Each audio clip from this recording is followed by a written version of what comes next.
Salut à tous mes amis parieurs, fans de MMA, de KO et de coups de poing dans la gueule. J'espère que vous allez bien les amis. On se retrouve pour une nouvelle vidéo pour faire le récap de toutes les pronostics du mois de juillet. Au mois de juillet on a eu en tout 4 UFC. Le premier c'était Volkanovski contre Rodriguez. Le deuxième c'était Holm contre Bueno Silva. Le troisième on avait Aspinal contre Tibura. Et le quatrième, c'était hier, Poirier contre Gadget 2. Alors on retrouvait sur ce premier UFC du mois de juillet 5 combats. J'avais fait donc 5 pronostics. Le tout premier, on retrouvait Bonical contre Woodburn. Sans surprise, celui-là il était facile à pronostiquer. Hein. Bonical l'a emporté assez facilement. Woodburn, lui, c'était son premier combat à l'UFC. En plus, il avait pris un petit peu en short notice. Donc, il n'a pas fait long feu. Il s'est fait mettre KO technique en moins d'une minute. Ensuite, le deuxième combat, Jalin Turner contre Dan Hooker. J'avais pronostiqué Dan Hooker. Il l'a emporté. Ça a été une sacrée guerre, mais la cote était assez élevée. Il était donné perdant, Dan Hooker. Donc, celui-là, j'étais assez content de le rentrer. Ensuite, on retrouvait Robert Whittaker contre Dricus du Plessis. Alors celui-là, ça a été la grosse surprise. Je pense que beaucoup de gens avaient misé sur Whittaker. On s'est planté, du Plessis a surpris tout le monde. Et du coup, là on en est à 2 sur 1 pour les pronostics. Ensuite, on retrouvait Brandon Moreno contre Pantoja pour la belle. Il s'était déjà affronté 2 fois. Enfin, on dit une belle quand il y a une victoire des deux côtés, mais Pantoja, il avait 2-0. Donc j'avais pronostiqué Moreno. Là je me suis trompé, on en était à 2-2. Je vais pas rentrer trop dans les détails là les amis, parce que c'est surtout pour faire un récap rapide. Hein. J'ai déjà fait des récaps de ces UFC dans des vidéos précédentes. Donc ensuite on retrouve le combat principal. Volkanovski contre Rodriguez. J'avais pronostiqué Volkanovski. Pas de surprise, il l'a emporté et a défendu son titre. Il a réunifié les ceintures. Donc on en était sur les 5 combats. 3 sur 5, 2 erreurs, 3-3 de bon. Ensuite, on enchaîne sur l'UFC suivant. Donc, Holm contre Bueno Silva. J'ai pas trouvé d'autres photos pour la carte de celui-ci. Alors, le premier combat, on avait Terence McKinney contre Nazim Sadikov. J'avais pronostiqué Sadikov. Donc, il l'a emporté. Le deuxième combat, c'était Norma Dumont contre Chelsea Chandler. Norma Dumont, là, j'avais pronostiqué Norma Dumont, elle l'a emporté également. On était à 2 sur 2. Ensuite, on avait Albert Durev contre Jung Park, pardon. J'avais pronostiqué Park. Ça a été un combat assez serré au début, mais il l'a emporté. Comme je disais, je rentre pas trop dans les détails. Hein. C'est surtout pour faire le récap des bons et des mauvais pronostics. Ensuite, on retrouvait Azetar contre Prado. J'avais pronostiqué Prado. Il l'a emporté également. On en était donc à 4 sur 4. Ensuite, on retrouvait Jack Della Maddalena contre Basile Hafez. J'avais pronostiqué Jack Maddalena. Il l'a emporté également. On en était pour cette UFC à 5 sur 5. Et reste le dernier, Holly Holm contre Bueno Silva. J'avais pronostiqué Holly Holm. Là, je me suis trompé. Bueno Silva l'a soumis au deuxième round. Holly Holm, un petit peu trop vieille, je pense. Ça commence à être compliqué contre les jeunes générations montantes. La nouvelle génération. Et donc là, ça a été 5 sur 6 pour les pronostics. 5 sur 6 pour cette UFC, Holm versus Bueno Silva. Ensuite, on retrouvait comme UFC Aspinal contre Tibura. Il y avait 6 combats sur la carte de pronostiquer également. J'ai fait 6 pronostics. Le premier, c'était Leron Murphy contre Culibao. Leron Murphy l'a emporté. Combat très serré, mais c'est Leron Murphy qui l'a emporté. Donc, premier pronostic était bon. Le deuxième combat, on retrouvait le français Faresiam contre G. Herbert. J'avais précisé que je pariais sur le français Faresiam, même si c'était un petit peu risqué, mais je ne voulais pas parier contre un français. Du coup, on en était à 2 sur 2. Ensuite, le combat suivant, Paul Craig contre André Muniz. C'était un pronostic compliqué celui-là. Je me souviens, j'avais précisé que j'allais pas le mettre dans les combinés. mais que j'allais faire un pari à part dessus et choisir Paul Craig. J'espère que vous avez fait comme moi les amis, que vous avez suivi mon conseil. Paul Craig l'a emporté, ça a été un super combat pour son premier combat chez les middleweight. Vraiment super combat de Paul Craig, et il l'a emporté. On en est donc à 3 sur 3 pour l'instant. Le combat suivant, on retrouvait Nathaniel Wood contre Philly. J'avais pronostiqué Nathaniel Wood.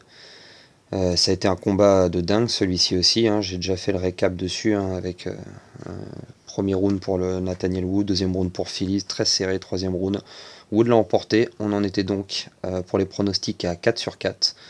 Ensuite, le combat suivant, on retrouvait Molly McCann contre Stoliarenko. J'avais pronostiqué une victoire de McCann et elle avait apporté tellement d'énergie dans la pesée, dans les face-à-face, que je suis avec le palmarès de Stoliarenko et une victoire sur ses 5 derniers combats. Je pensais que McCann elle en viendrait à bout, vu que l'autre c'est une grappleuse, et que McCann elle l'aurait sûrement mis KO ou TKO debout assez facilement. Et non, c'est plutôt l'inverse qui s'est passé. Elle s'est fait emmener au sol et soumettre. Donc je me suis planté pour celui-ci. Ensuite, on en était donc à 4 sur 5. Le dernier combat, le 6ème combat. J'avais pronostiqué une victoire assez facile d'Aspinal. C'est ce qui s'est passé là-dessus, je m'étais pas planté. C'était vraiment le pari sûr de la carte. On en est donc pour cette UFC sur les pronostics. On en est à 5 sur 6, les amis, de pronostics trouvés pour l'UFC Aspinal contre Tybura. Donc pour l'instant, c'est plutôt très très bien. Ensuite, le dernier UFC du mois de juillet, qui s'est passé hier. Alors celui-ci, il y a eu plusieurs annulations pour Poirier versus Gadget 2. Il y a eu plusieurs changements sur la carte. Quand j'ai fait la vidéo pronostic, on avait encore à la carte Ikram Aliskerov contre Paulo Costa, et qui a été finalement annulé, changé même. Maintenant, Paulo Costa il va affronter Khamzat Chimaev pour l'UFC Abu Dhabi, et je crois que sur la même carte, on retrouvera également Ikram Aliskerov, mais cette fois contre le français, donc contre Nassourdim. Je suis pas sûr que pour Imavov ce soit un super combat cette histoire. Enfin bref. Donc cette carte a été modifiée, et au final, après la pesée ratée de Michel Pereira et donc son combat annulé contre Stephen Thompson, 2 combats au moins sur la carte principale que j'avais pronostiqué qui n'étaient plus là. On s'est retrouvé avec Lewis contre Rogerio de Lima, qui venait de la carte prélim. Ils l'ont monté sur la carte principale. Du coup, celui-là, je ne l'avais pas pronostiqué dans ma vidéo, mais j'ai un de mes abonnés qui m'a demandé en commentaire de le pronostiquer. J'ai répondu en commentaire que je trouvais que Lima, c'était sûrement le pari le plus sûr, parce que Lewis était sur trop de défaites, mais je conseillais quand même de parier sur Lewis, parce que sa cote était beaucoup plus intéressante. Celle de Lima, elle valait pas du tout le coup de parier dessus et de prendre le risque, une cote à 1,40. J'espère qu'il a suivi mon conseil, parce que Lewis a gagné avec un coup de genou sauté dès l'entame du combat, et avec un grand non-pant suivi derrière. Lima il n'a pas assumé. Le combat il a été terminé assez rapidement. Enfin bref. Pour cette carte là, on va commencer par donc le premier combat, Chelsea contre Hollande. J'avais pronostiqué Kevin Holland contre Michael Chelsea. Je pensais pas qu'il, comme je l'expliquais dans ma vidéo de pronostic, quand on a vu Chimaev emmener Kevin Holland au sol et en faire ce qu'il voulait, je pensais pas que Chelsea était capable de faire la même chose. C'est exactement ce qui s'est passé. Il a tenté des takedowns et on a vu les super sprawls de Holland, qui a vraiment très bien résisté aux tentatives de takedown de son adversaire. Il s'est montré très agressif debout, Kevin Holland. Il a fini par une soumission au final. Donc là, le pronostic était bon. Donc je vais faire un petit peu plus de détails sur cette vidéo, pour cette UFC là, parce que j'avais pas fait de récap. Je vais en profiter pour faire le récap sur cette vidéo. Du coup, le combat suivant, on retrouvait Tony Ferguson contre Bobby Green. J'avais choisi de parier sur moi, c'est de pronostiquer Tony Ferguson. Alors je l'avais précisé dans ma vidéo de prono sur cette UFC là, que j'allais pas mettre ce pari dans un combiné ou quoi que ce soit, mais la cote de Tony Ferguson était tellement intéressante, elle était à presque 4, 3,9, que je pensais qu'il valait mieux tenter de parier sur lui plutôt que sur Bobby Green, juste pour... Voilà. J'avais espoir au fond de moi, parce que je pense que tous les grands fans de MMA ont eu un peu le cœur brisé, si vous avez regardé l'UFC, parce que Tony, c'était que l'ombre de lui-même en fait, hein. Franchement, dans le combat... il faisait de la peine, le pauvre. Il faisait de la peine, et on voit qu'il essaye de faire comme avant, de tenter les coudes, de faire des coups un petit peu spéciaux ou quoi, mais Green il l'a attrapé à chaque fois avec des combinaisons en gauche-droite, et Tony il a réussi à le toucher un petit peu, mais au final, plus le combat avançait et plus on voyait la fin de Tony se dessiner. Donc je me suis planté sur ce prono-là, mais c'était surtout, je le savais bien que c'était extrêmement compliqué, je l'ai précisé dans la vidéo que c'était voilà, juste une gamble. Donc je me suis trompé là-dessus. Tony Ferguson a perdu et j'espère qu'il va enfin pouvoir prendre sa retraite et stopper là parce que après cette 6e défaite d'affilée, s'il n'est pas capable de battre Bobby Green, que je vois pas vraiment qui on va lui mettre en face. Sincèrement, ça a plus trop de sens de le voir combattre dans la cage.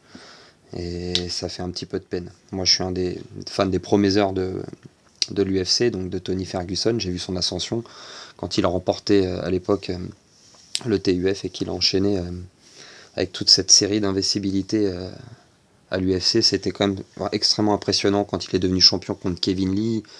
Quand il a battu Anthony Pettis derrière, il paraissait imbattable à l'époque, ou en tout cas le seul à être capable de mettre en danger Khabib Nurmagomedov.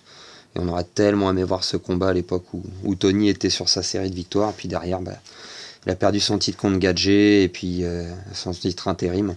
Et s'est enchaîné la série de défaites. Et tout s'est terminé, je pense, hier soir.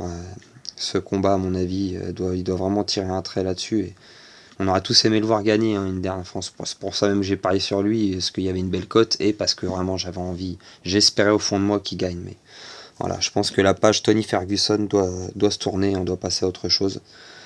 Ensuite, combat suivant, on retrouvait donc le combat de la carte prélim. Alors comme j'ai précisé dès le début où j'ai commencé à parler de cette UFC, donc Lewis, un coup de genou sauté dès l'entame, grand and pound, ça a été assez rapide, donc je le compte comme un pronostic bon puisque j'ai conseillé à un de mes abonnés de parier sur Lewis. Un peu comme Ferguson, sa cote était intéressante et ça valait le coup de tenter en espérant un KO au premier round, ce que Lewis a fait. Donc ensuite, on retrouvait Blachowicz contre Pereira. Premier combat de Alex Pereira chez les light heavyweight. Pour l'accueillir, ni plus ni moins, Jan Blachowicz. Alors certes, quarantenaire, hein. Certes, il est sur un match nul contre Ankalaev et une défaite juste avant où il a perdu son titre. Mais c'est quand même un sacré client pour accueillir Alex Pereira chez les light heavyweight. On l'a vu dès l'entame du combat, hein, Blachowicz, et même s'il avait annoncé avant ça qu'il voulait se tester debout contre Pereira, il a pas hésité, il est très rapidement plongé en takedown. Pereira l'a attrapé en guillotine au début, donc Blachowicz il a pris son temps. Il s'est pas précipité. Il a fini par réussir à emmener Pereira au sol, à lui attraper le dos et à passer une fermeture en triangle et à tenter un étranglement arrière. Alors Pereira a super bien défendu, mais ça a été long parce que ça a duré tout le premier round. Donc Blachowicz prenait le premier round sans discussion.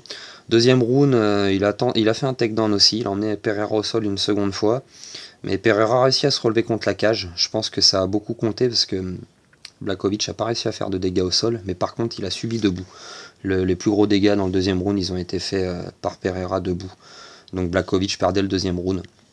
Ensuite, troisième round, c'était assez serré. Pereira, il n'a pas vraiment accéléré, il est resté plutôt sur le même rythme. Pour moi, c'est lui qui a fait le plus de dégâts. Même si Blachowicz l'a touché un petit peu aussi debout, il y a eu pas mal d'échanges de low kick. Pereira, ses coups faisaient plus de dégâts pour moi. Le takedown à la fin du troisième round, je pense pas qu'il compte, même aux yeux des juges. Il n'y a pas de dégâts de la part de Blachowicz au sol. Donc il y a beaucoup de gens sur les réseaux, j'ai vu après le combat, qui disaient que voilà, c'était volé. Mais sincèrement, les gars, un takedown à une minute de la fin, à moins d'une minute de la fin du dernier round, sans aucun dégât, on peut pas arracher un round comme ça. Pas après les dégâts qu'il a pris sur les échanges debout. J'étais content de voir Pereira gagner puisque j'avais pronostiqué Pereira vainqueur.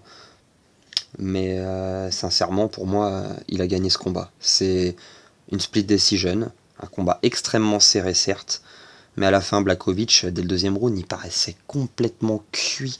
Le combat, il était en altitude, certes, mais là où ils étaient, là, à Salt Lake City, c'était en altitude.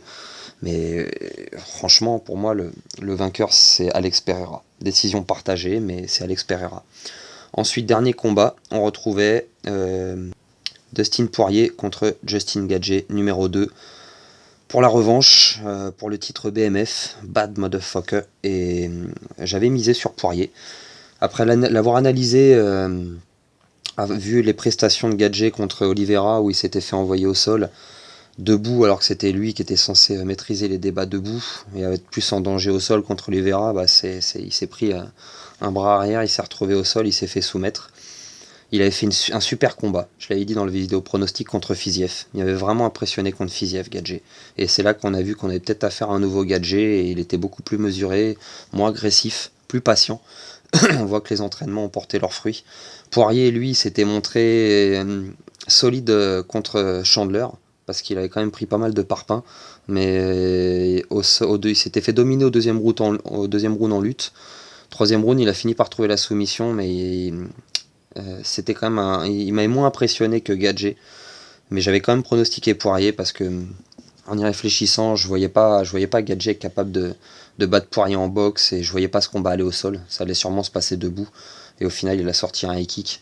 Je pense pas que Gadget ait déjà gagné un combat par KO sur high kick. Je crois bien que c'est la première fois. Et c'était vraiment inattendu. Super spectaculaire, et il a mérité son titre BMF. Donc je me suis trompé sur ce pronostic. C'était un 50-50 dans ma vidéo. Je pensais vraiment que Poirier, c'était le pari sûr et que Poirier allait l'emporter. Je me suis bien planté sur ce combat-là. C'est vrai que Gadget, là, on l'a sous-estimé. Son combat contre Fiziev, c'était l'alerte. J'aurais dû plus en tenir compte. Donc pour cette UFC, on a 3 sur 5 pour les pronostics. Donc en tout et pour tout, pour cette UFC, pour ces UFC du mois de juillet, les amis, 4 UFC sur le mois de juillet, 22 pronostics. J'en ai trouvé 16 de bons, j'en ai raté 6. Sur les 6 où je me suis trompé, il y a eu les 2 combats Holly Holm et Molly McMahon, où je me suis planté les 2 combats. J'avais confiance en Holly Holm sur son expérience, et là je m'étais vraiment trompé. Là c'est un pronostic où j'aurais dû faire attention. Le split decision de Pantoja contre Moreno, bon, ça c'était un split, c'était vraiment compliqué. Je pensais que Moreno serait capable, ça a été vraiment difficile pour lui dans ce combat. Ensuite, alors là c'était l'inattendu Whittaker contre Duplessis. Il n'y avait pas grand chose à faire là-dessus, je pense. Poirier, donc le 50-50 Poirier-Gadget où je me suis planté. Et le dernier, ce que j'appelle les risqués assumés, Tony Ferguson. Je savais que c'était risqué, j'ai assumé, j'ai tenté pour la cote. Donc celui-là, j'aurais pu l'éviter. C'était une erreur que j'aurais pu éviter. C'était vraiment une gamble. Donc sur ces 6 erreurs, il y avait de quoi éviter, essayer d'en faire un petit peu moins, on va dire. C'est quand même très bien, 16 sur 22. J'espère qu'au mois d'août, on va essayer de faire mieux. On va essayer de faire mieux que ça. Je sais pas si on va avoir 4 UFC au mois d'août, si on aura autant de pronostics que le mois de juillet. Mais je sais qu'il y en a déjà un, donc le 5, Sandhagen contre Font. Ensuite, on retrouve la semaine suivante Vicente Luque contre Rafael Dos Anjos. Ce sera donc le 12, il me semble. Donc on aura déjà 2 UFC sur les 15 premiers jours. Il faudra que je regarde pour la fin du mois d'août. Pardon, je sais pas si j'ai dit juillet, je voulais dire le mois d'août. On aura peut-être 4 UFC au mois d'août également, donc pas mal de pronos. Donc voilà les amis pour le récap du mois de juillet. J'espère que cette vidéo récap vous a plu. On a fait le tour un petit peu de tout ce que j'avais pronostiqué. N'hésitez pas à vous abonner les amis si ce n'est pas déjà fait. Mettez des pouces. N'hésitez pas à commenter, je réponds à tous les commentaires. Et à partager si vous le pouvez. Ça donne de la force, ça m'aide à la création de la chaîne et je vous en remercie d'avance. N'hésitez pas à aller regarder ma vidéo sur j'explique comment parier sans prendre de risques les amis. La méthode, le combiné, le petit combiné, le pari sûr. N'hésitez pas à aller regarder pour y voir un petit peu plus clair. On se retrouve la semaine prochaine donc pour j'attendrai la fin de l'UFC Sandhagen contre Font pour faire une vidéo où je ferai le récap directement et le pronostic de l'UFC de la semaine suivante. Voilà les amis, si jamais, je vous le répète, vous avez des soucis avec les paris, parce que parier c'est jouer de l'argent, c'est risqué, c'est dangereux, c'est jamais du sûr à 100%. N'hésitez pas, si vous le sentez pas, il y a des numéros sur internet pour se faire aider. Soyez très prudents avec ça les amis. Je vous souhaite une bonne fin de soirée à tous et je vous dis à la semaine prochaine. Ciao ciao.